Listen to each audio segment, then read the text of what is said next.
कानपुर में सीएम योगी ने कहा, पूर्व सपा विधायक इरफान सोलंकी अपने कर्मों की सजा भुगत रहा है। जब पूर्व राष्ट्रपति कानपुर आए थे उस दिन सपा विधायक दंगे की साजिश रच रहा था।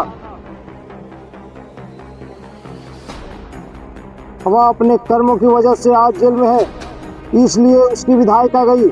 यही वजह है कि यहाँ उपचुनाव हो रहे हैं। सीएम योगी ने गुरुवार को कानपुर में 725 करोड़ के प्रोजेक्ट का शिलान्यास किया। योगी ने कहा, 60,000 से ज्यादा नौजवानों को हम पुलिस में भर्ती कर रहे हैं। इसमें 20% बेटियां होगी। ये बेटियां सपा के गुंडों का इलाज करेंगी।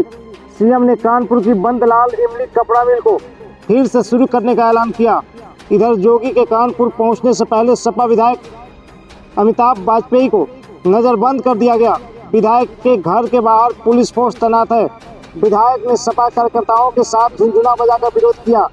सीएम के कानपुर में जिस क्षेत्र में जनसभा की वह सीमामऊ विधानसभा का हिस्सा है।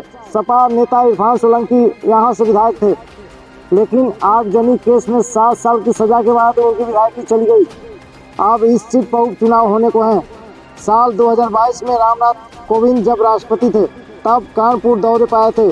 उसी दिन शहर में भाजपा नेता नुपुर शर्मा के पैगंबर मोहम्मद साहब पर दिए बयान को लेकर हिंसा भड़क गई थी। सीएम ने 2 साल बाद इस हिंसा के पीछे इरफान सोलंकी के नाम का जिक्र किया। आज कानपुर के पास अपना मेट्रो है, अब यह मेट्रो सिटी बन चुका है।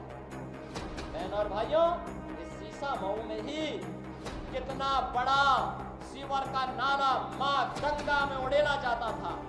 आज सीसामऊ हो या जाजमऊ, आज मां गंगा की अविरत और निर्मलता का आधार एक कानपुर बन रहा है। जो कानपुर कभी माना जाता था कि गंगा की गंदगी के लिए कानपुर को दोषी ठहराया जाता था, आज अब कानपुर एक मॉडल तैयार कर रहा है। और इसीलिए मैं आज आपसे कहने के लिए आया हूं कि बहनों और भाइयों, विकास भी होगा, सुरक्षा भी होगी। भारतीय जनता पार्टी सुरक्षा, विकास और सुशासन का मॉडल है। प्रधानमंत्री मोदी जी ने मॉडल हमें दिया।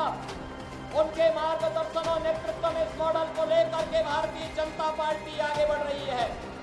एक तरफ यह कार्य पूरी प्रतिबद्धता के साथ हो रहा है, तो दूसरी तरफ हम लोगों ने प्रदेश के अंदर नए उद्यम लगा करके रोजगार सृजन की कार्रवाई को आगे बढ़ाया है। लखनऊ कानपुर के बीच में ग्रीनफील्ड एक्सप्रेसवे का बनना, यह इस विकास की रफ्तार को और तेज करने जा रहा है। गंगा एक्सप्रेसवे जो मेरठ को कानपुर और लखनऊ के बीच से होते हुए प्रयागराज तक जोड़ने जा रहा है, यह भी यहाँ के विकास का आधार बनने जा रहा है।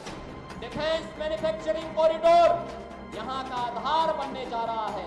और इसीलिए मैं आप सबसे अपील करने के लिए आ रहा हूँ, एक तरफ विकास, सुशासन और सुरक्षा का मॉडल भारतीय जनता पार्टी का, और दूसरी तरफ अराजकता, गुंडागर्दी, दंगा जिनकी पहचान है वह कांग्रेस और समाजवादी पार्टी है। और इसीलिए मेरी आप सबसे अपील होगी कि गुंडागर्दी और अराजकता को बेटी की सुरक्षा के साथ और व्यापारी के सम्मान के साथ खिलवाड़ करने वाले ऐसे गुंडों को सार्वजनिक जीवन में आने का कोई भी अधिकार नहीं होना चाहिए। उन्हें हर हाल में रोकना ही होगा। और इसी के अपील करने के लिए मैं आज आपके पास आया हूं। अगले 2 वर्ष के अंदर हम 2 लाख सरकारी नौकरी नौजवानों को देने जा रहे हैं। सरकारी नौकरी 2 लाख, मैं जो कह रहा हूं नोट करना, 2 लाख सरकारी नौकरी, जिसमें से 60,200 से अधिक नौजवानों को पुलिस की भर्ती की प्रक्रिया वर्तमान में चालू है।